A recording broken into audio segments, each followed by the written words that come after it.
For a long time, the WNBA believed it could control its own narrative. Control the players.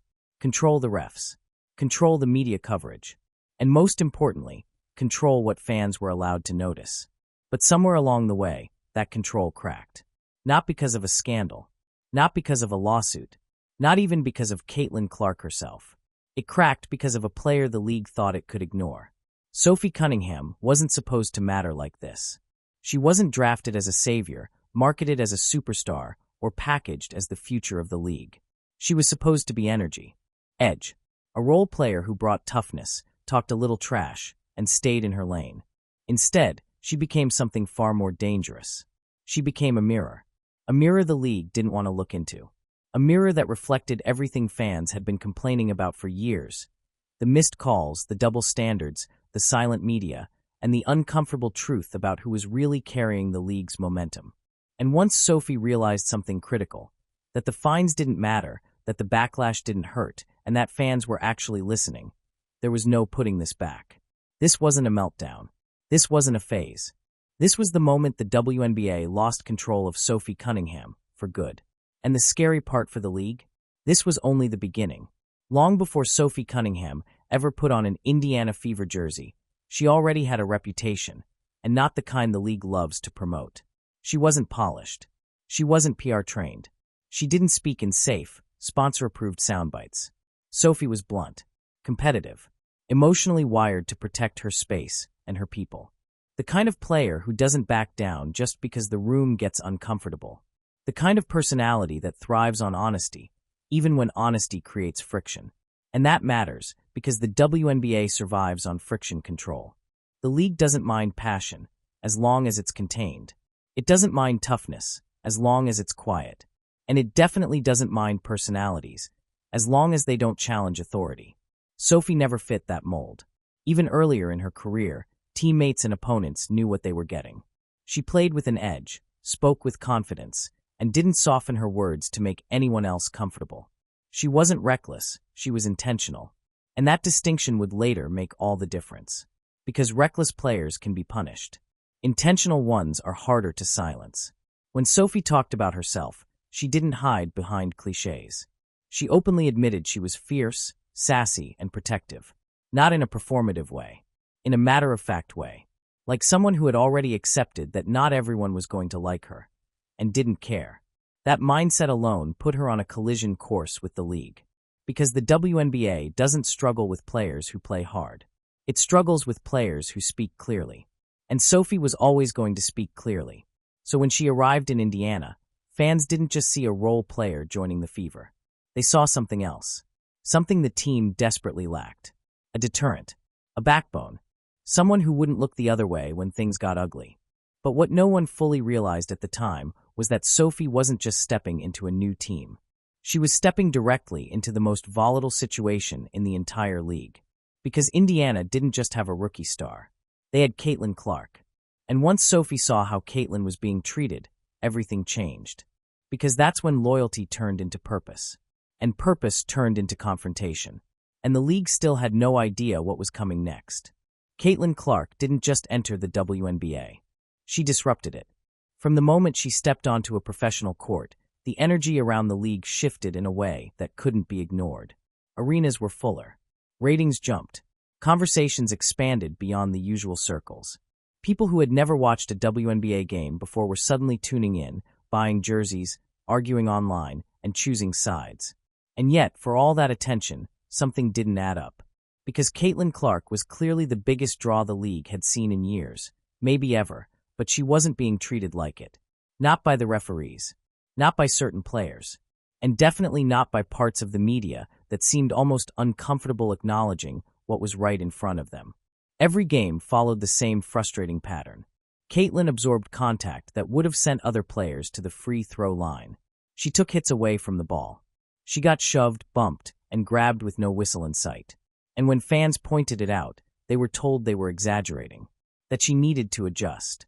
That this was just how the league worked. But here's the thing. Sophie was watching all of it up close. And Sophie had seen enough basketball to know when something was off. She wasn't watching as a fan.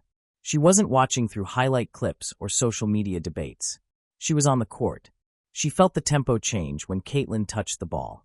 She noticed how defenders played her differently, how refs swallowed their whistles in moments that would have drawn instant fouls for others. This wasn't subtle, and it wasn't accidental. There was an unspoken message forming. Caitlyn Clark was going to be tested, hardened, put through something extra, almost like the league needed to prove a point. And what frustrated Sophie wasn't just the physicality. It was the silence. Because while Caitlyn was getting hammered, the coverage kept dancing around it. Analysts talked about adjustment periods. Commentators praised toughness without acknowledging imbalance. And players who knew better stayed quiet, unwilling to be the one who said the obvious thing out loud. Except Sophie didn't operate that way. When she spoke about Caitlyn, she didn't hedge. She didn't downplay. She didn't try to balance her words so no one got offended. She said exactly what fans were thinking, but rarely heard from inside the league. That Caitlyn Clark wasn't just another rookie.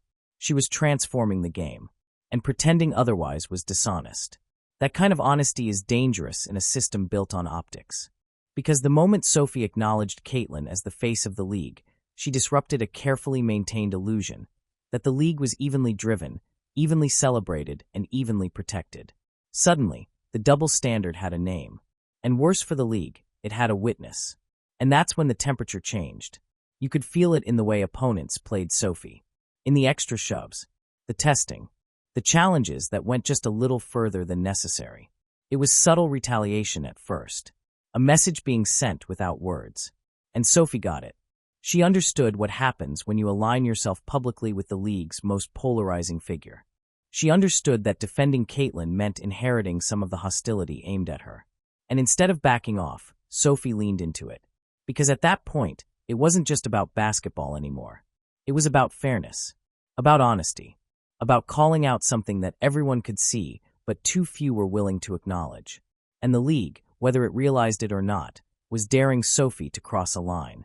What they didn't understand was that Sophie had already crossed it mentally, and the first Real warning shot was coming sooner than anyone expected. The league likes to pretend that moments just happen, that altercations are random, that tensions come out of nowhere. But this one didn't. By the time the preseason rolled around, the message had already been sent. Caitlyn Clark was going to be played physically, and anyone who stood too close to her was going to feel it too. The Fever weren't just being tested as a team. They were being tested emotionally. And Sophie felt it almost immediately. The play itself wasn't complicated. A routine sequence. A drive into traffic. A rookie defender stepping in with a little extra force. But what followed told the real story. When Sophie hit the floor, there was no hesitation. No pause to see how the refs would respond. No glance toward the bench. She popped right back up and made herself unmistakably clear. Not with theatrics. Not with dramatics. With presence. It was the kind of moment that doesn't always show up cleanly in the box score, but every player on the court understands exactly what it means. A line had been tested, and Sophie wasn't allowing it to move. What made it unsettling for the league wasn't the confrontation itself. It was who it came from. Because this wasn't Caitlyn reacting emotionally. This wasn't a rookie getting frustrated. This was a veteran saying, "That won't happen again," without raising her voice or backing down. And the refs? They did what they had been doing all along. Nothing. No statement. No escalation control. No early signal that things weren't about to spiral. That silence mattered more than any whistle. Because if a rookie felt comfortable throwing an extra shove at Sophie Cunningham, a player known for toughness, then Caitlyn Clark was absolutely fair game. And everyone in the building knew it. From that moment forward, it was open season. Opponents tested spacing more aggressively. They closed harder. They bumped longer after the ball was gone. And every time, the officials responded the same way, by letting it play out. And Sophie was keeping score. She wasn't just reacting to individual plays. She was reading the pattern, understanding the rhythm, seeing how quickly games could slide into chaos when authority refused to step in. This was the warning shot. The league had a chance right there to reset the tone, to show that lines still existed. That protection wasn't selective. That control hadn't been lost yet. Instead, they let it ride. And that decision had consequences. Because when you allow physicality without boundaries, someone eventually enforces them manually.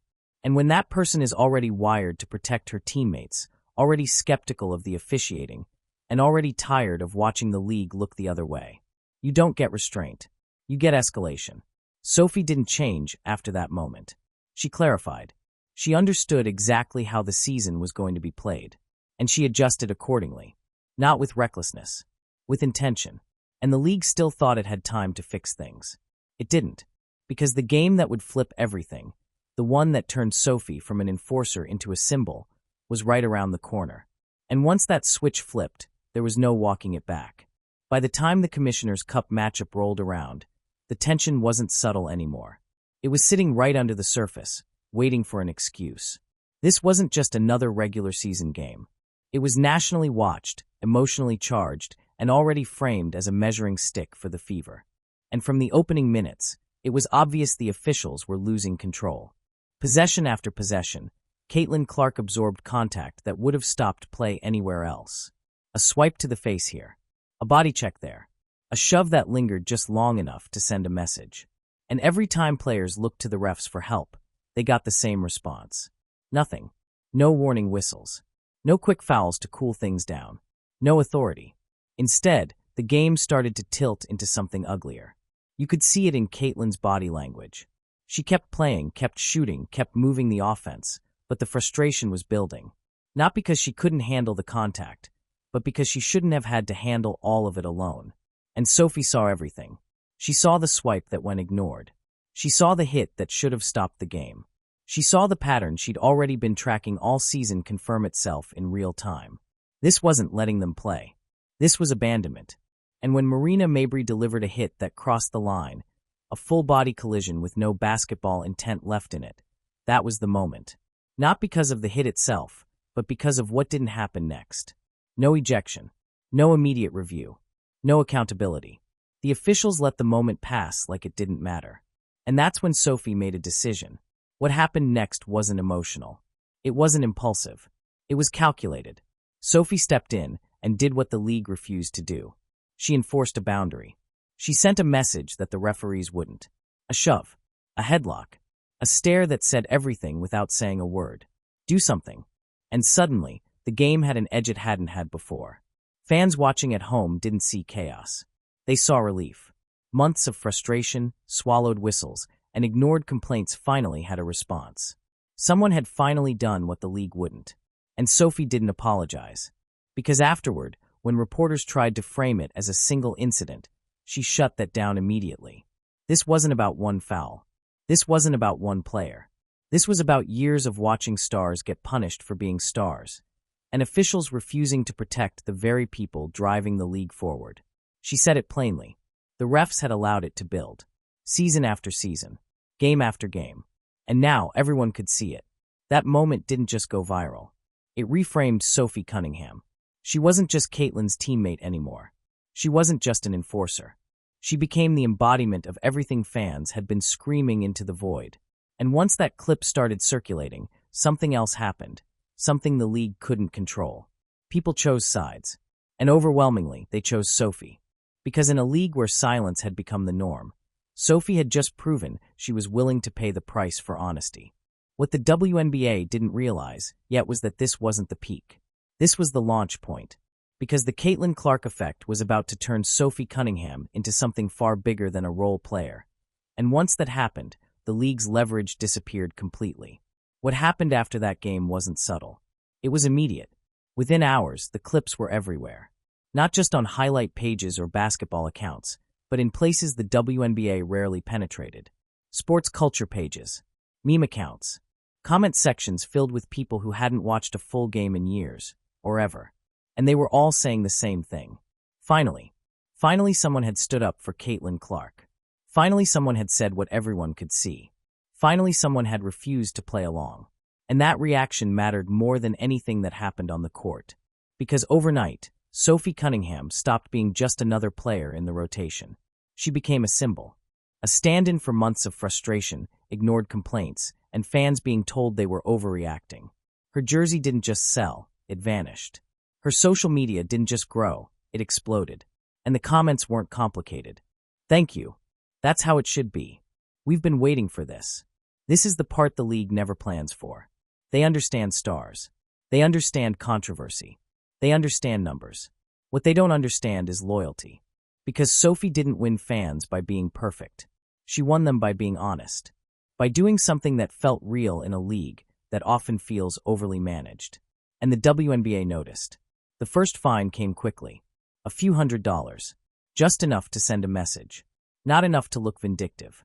A warning wrapped in policy language. But it landed flat. For most players, a fine like that stings. Salaries aren't massive. Margins are thin. It's supposed to work as a deterrent. For Sophie, it was irrelevant. By that point, her visibility had already translated into opportunity. Endorsements. Engagement. A growing audience that cared more about what she said than what the league thought she should say. The fine didn't silence her. It confirmed something. It told her that she was being heard. And once a player realizes that the cost of speaking is smaller than the cost of staying quiet, the equation changes permanently. Instead of backing down, Sophie leaned in. She started owning the moment instead of dodging it, posting with intent, speaking without cushioning her words, letting fans know she wasn't walking anything back. And the more she did that, the more the divide widened. Media voices rushed to frame her as too much. Critics called her reckless. Some even demanded punishment beyond fines. But the fans? They doubled down. Because what they saw wasn't recklessness. They saw consistency. They saw someone who didn't flinch once the spotlight hit. Someone who didn't suddenly soften her stance when attention arrived. That's when the WNBA's leverage quietly disappeared. You can fine a player. You can warn a player. You can even sideline a player. But you can't intimidate someone who has already been embraced by the audience you're trying to grow. And Sophie understood that instinctively. She wasn't chasing popularity. She wasn't chasing controversy. She was responding to momentum. And the Clark effect, the gravitational pull of Caitlyn Clark's fanbase, had locked Sophie into an entirely new tier of influence. At that point, the league had two options. They could recalibrate, or they could escalate. And unfortunately for them, they chose the one that made Sophie even louder. Because instead of cooling things down, they pushed her into saying what everyone else was still too afraid to admit out loud. And that's where things really started to unravel. There's a moment when speaking up stops being accidental. When it's no longer about reacting to what's happening in front of you, and becomes about choosing not to play along anymore. That's the moment Sophie Cunningham reached next. Because after the fines, after the viral clips, after the sudden wave of attention, most players would have recalibrated, smoothed their language, added disclaimers, tried to sound balanced. Sophie did the opposite. She started saying the quiet parts out loud, not emotionally, not chaotically, but clearly, almost calmly, as if she'd already accepted whatever came with it. She didn't just criticize plays or moments anymore. She questioned decisions, systems, priorities. She pointed out contradictions that fans had been arguing about online for years, but rarely heard acknowledged by someone inside the league. And the most uncomfortable part? She kept reminding people that she wasn't alone.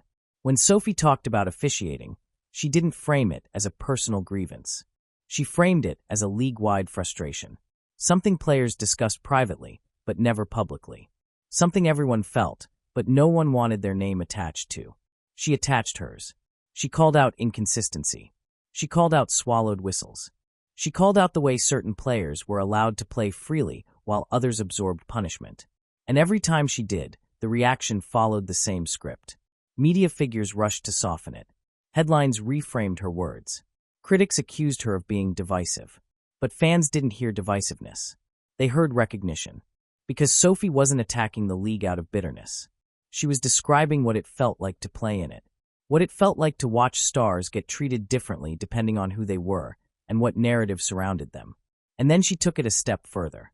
She questioned expansion plans, questioned priorities, questioned why certain cities were treated as obvious upgrades when others made far more sense culturally, financially, and competitively. Again, she wasn't reckless. She was specific. And specificity is dangerous. Because vague complaints can be ignored. Specific critiques force responses. For a moment, it looked like she might pull back. She acknowledged that some comments were taken out of context. That maybe her words traveled faster than intended. But the damage was already done. The toothpaste was out of the tube. And instead of retreating fully, Sophie pivoted. She doubled down on the idea that players talk about these things constantly. That she just happened to be the one willing to say them publicly. That pretending otherwise was dishonest. That statement alone rattled the league, because it implied something worse than dissent. It implied agreement. Agreement that fans weren't crazy. Agreement that frustrations were real. Agreement that the disconnect wasn't imagined. And that's when the fines stopped feeling like discipline and started feeling like confirmation.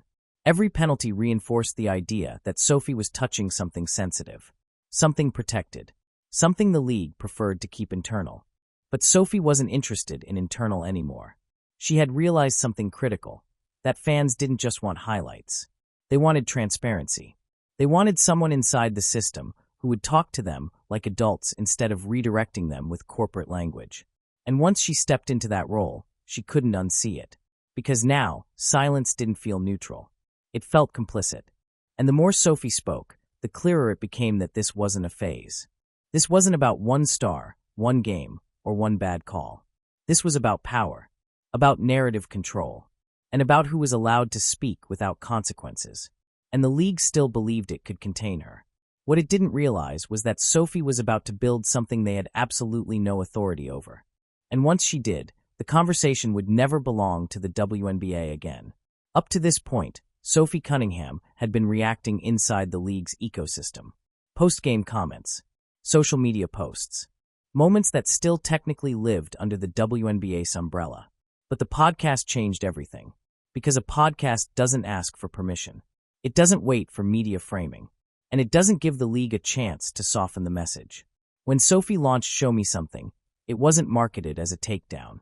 It didn't come with dramatic warnings or grand declarations. It felt casual, almost conversational, and that's what made it dangerous. From the very first episode, Sophie spoke like someone who had nothing left to protect, because she'd already accepted the consequences. She didn't hedge her language. She didn't pretend things were being blown out of proportion. She talked like someone who had lived it. She described locker room conversations most fans had only speculated about. The way players talked about Caitlyn Clark when cameras weren't rolling. The way certain teams approached guarding her, not just competitively but physically, not hypothetically, not vaguely, directly. She said what many suspected but few had confirmed. That Caitlyn wasn't just being defended hard, she was being targeted. That there was an edge to it that went beyond basketball, and that it didn't stop after Caitlyn's rookie season. That alone was enough to make people uncomfortable. But Sophie didn't stop there. She walked through the very game fans had been furious about, the one where officials let things spiral, and explained exactly how it felt from inside the chaos. She talked about the hits that went unchecked, the moments when control was clearly lost, the realization that the refs weren't going to step in. And then she said something that changed how people heard everything else. She admitted she understood how hard officiating was. That detail mattered, because it stripped away the idea that she was ranting. She wasn't denying mistakes happen. She wasn't pretending referees are perfect villains. She was saying something far more damning. That inconsistency, repeated, obvious inconsistency, is what drives players insane. If you're going to allow physical play, allow it both ways. If you're going to call it tight for everyone. That wasn't anger. That was logic. And logic is harder to dismiss. Then came the moment that truly crossed an invisible line. Sophie talked about Paige Buchers. She didn't attack her. She didn't insult her. In fact, she praised her talent, made it clear she respected her game. But she pointed out the difference. How Paige, as a rookie, was getting whistles Caitlyn still wasn't. How defenders couldn't breathe on her without a call. How the standard seemed to shift depending on the name on the jersey. Fans had been noticing it for months. Hearing it confirmed by a player inside the league landed differently. Because now it wasn't speculation. It was testimony. And almost immediately, the response came. Another fine. Not for what happened on the court. Not for a technical. For words. For speaking. At that point, the pattern was undeniable. Every time Sophie told the truth plainly, the league responded with punishment. And every time the league punished her, her audience grew. Which meant the fines weren't functioning as discipline anymore. They were functioning as marketing. And Sophie knew it. You could hear it in the way she talked about them. Not angry, not panicked, almost amused. Like someone watching an old system struggle to enforce rules that no longer worked. She wasn't scared of losing access. She wasn't worried about reputation. She wasn't negotiating anymore. Because once a player owns their own platform, the league loses its strongest weapon, silence. And by the time Sophie reached this point, silence was no longer an option anyway. She had already said too much, revealed too much, confirmed too much. The league had lost its ability to control the story. And Sophie wasn't finished. Because even with the fines stacking up, even with backlash growing louder, she still had one thing the league couldn't take away: the audience. And as long as that audience kept listening, this wasn't going to end quietly. At this point, the WNBA wasn't dealing with a player anymore. They were dealing with a problem they didn't have a policy for. Because everything about Sophie Cunningham now existed outside the league's traditional control systems. She wasn't relying on media approval. She wasn't dependent on league narratives. And she wasn't chasing validation from the same structures she was criticizing. Even when her season ended early with injury, the momentum didn't slow. That's the part that should have worried them most. Normally, when a player leaves the floor, the noise fades. Out of sight, out of mind. But Sophie didn't disappear. If anything, her voice got clearer, more deliberate, more focused. She had already done the hardest part. She'd survived the backlash. The fines didn't break her. The criticism didn't isolate her. The labels didn't stick. And once a player realizes that the worst has already happened and nothing collapsed, fear stops working. The league's traditional leverage depends on access, playing time, favorable coverage, quiet pressure behind closed doors. But Sophie had moved beyond all of that. She wasn't asking for whistles. She wasn't asking for apologies. She wasn't asking for reform announcements. She was documenting. And documentation is dangerous because it builds memory. Fans now had a timeline, a pattern, a reference point they could go back to. Every time another player absorbed contact without a call, Sophie's words echoed. Every time officiating felt uneven, fans connected dots instead of debating hypotheticals. That's when the conversation shifted. It stopped being about Sophie's personality and started being about the league's credibility. And that's a much harder thing to defend. Because the WNBA could discipline Sophie. They could fine her. They could publicly distance themselves. But they couldn't undo what she'd already confirmed: that there was a disconnect between what fans were seeing and what the league was willing to admit. And worse, she wasn't alone anymore. She had normalized something the league had spent years discouraging: players speaking honestly without filtering everything through brand safety. Not angrily, not destructively, just truthfully. That kind of precedent spreads quietly. One player speaks. Fans listen. Others realize it's survivable. And the league loses something it never formally acknowledged it had: narrative monopoly. The most uncomfortable part of all this isn't that Sophie criticized officiating or leadership. It's that she did it without framing herself as a victim. She didn't ask for sympathy. She didn't dramatize her position. She spoke like someone who expected the audience to understand. And they did. Which is why this doesn't feel like a controversy with an expiration date. It feels like a shift. The kind that doesn't explode all at once, but keeps growing underneath the surface. The league can't find that away. It can't ignore it away. And it definitely can't pretend it never happened. Because now, every future conflict will be compared to this moment. Every whistle, every silence, every attempt to reframe reality. And Sophie Cunningham will still be there, platform intact, audience engaged, saying exactly what she sees. And the part nobody wants to admit yet? This story isn't about what Sophie already did. It's about what she's positioned to do next. What makes this situation even more uncomfortable for the league is that Sophie didn't just expose problems. She changed how fans interpret everything that comes after. Before, a missed call was just a missed call. A rough game was just physical play. A quiet media response was just normal coverage. After Sophie, those same moments started to feel intentional. Fans began watching games differently. Not emotionally, but analytically. Looking for patterns. Tracking who got whistles and who didn't. Noticing how certain players were framed as tough competitors, while others were told to adjust. And once people start watching that way, you don't get to reset them. That's the long-term damage the league didn't anticipate. Because Sophie didn't ask fans to be angry. She gave them language. She gave them context. She gave them confidence that what they were seeing wasn't imagined. That's why her influence didn't shrink when games moved on or headlines shifted. It embedded itself into how the audience processed the league as a whole. And internally, this created tension the public only saw hints of. Players who agreed with her but didn't want the heat. Players who disagreed but didn't want to debate it openly. Media figures forced to choose between access and credibility. Silence suddenly looked different. Not neutral, not professional, but intentional. And the league's leadership found itself in an awkward position. Any response risked amplifying her. Any silence risked validating her. Any punishment reinforced her point. That's the paradox Sophie created without ever announcing she was doing it. She didn't declare war on the WNBA. She didn't rally players. She didn't call for reform. She simply kept talking. And the more she talked, the more obvious it became that this wasn't about one player defending Caitlyn Clark anymore. That was the spark, but the fire had spread far beyond it. Now it was about trust. Do fans trust what they're being told, or what they're watching unfold? Because once trust cracks, even slightly, everything feels different. Marketing campaigns feel forced. Talking points feel rehearsed. Statements feel defensive instead of confident.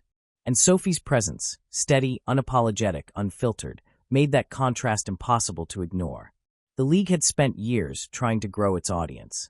And now, that audience was asking sharper questions than ever before. Not because Sophie told them to, but because she showed them how. And that's the part that doesn't show up in fines or headlines. You can discipline behavior. You can regulate speech. But you can't unteach awareness. And Sophie Cunningham had made an entire fanbase more aware. Which means whatever comes next, the next rookie star, the next officiating controversy, the next attempt to control the narrative, won't land the same way it used to. Because now there's a reference point. There's memory. And there's a growing understanding that sometimes the most disruptive force in a league isn't a superstar. It's the player who refuses to stop telling the truth once everyone else has learned to live with it. This isn't resolution. This is tension that's still unfolding. When the WNBA looks back at this moment, it probably won't frame it as a turning point. Leagues rarely do. They'll say it was just a series of incidents. A few fines. Some outspoken comments. A player who got too comfortable speaking her mind. But that misses the point. Because Sophie Cunningham didn't force herself into this role. She was pushed into it. Pushed by silence when protection was needed. Pushed by inconsistency when fairness mattered most. Pushed by a system that kept asking fans to ignore what they could clearly see. Sophie didn't break rules. She broke the illusion. The illusion that stars are protected equally. That officiating is consistent. That speaking honestly is welcome, as long as it's quiet. And the irony is, the league could have avoided all of this. A few early whistles. A little accountability. A willingness to acknowledge reality instead of managing optics. Instead, they chose control.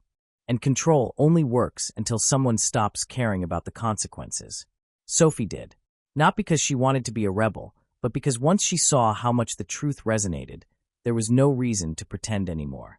Fans didn't want sanitized explanations. They wanted honesty from someone inside the system. And she gave it to them. That's why this story doesn't end with an injury, a fine, or a suspension. Those are temporary. What Sophie created isn't. She created a reference point, a standard, a reminder that fans are paying attention, and they're not as easy to dismiss as leagues like to believe. The WNBA didn't lose control of Sophie Cunningham because she was loud. They lost control because she was believable. And once fans decide who they believe, there's no going back. If you made it this far, you already know this channel exists to talk about the stories others won't touch. Without filters, without league-approved framing, and without pretending fans can't think for themselves. So if you want more breakdowns like this, hit subscribe and stay here. Because the real stories in women's basketball don't end when the cameras turn off. That's usually where they start.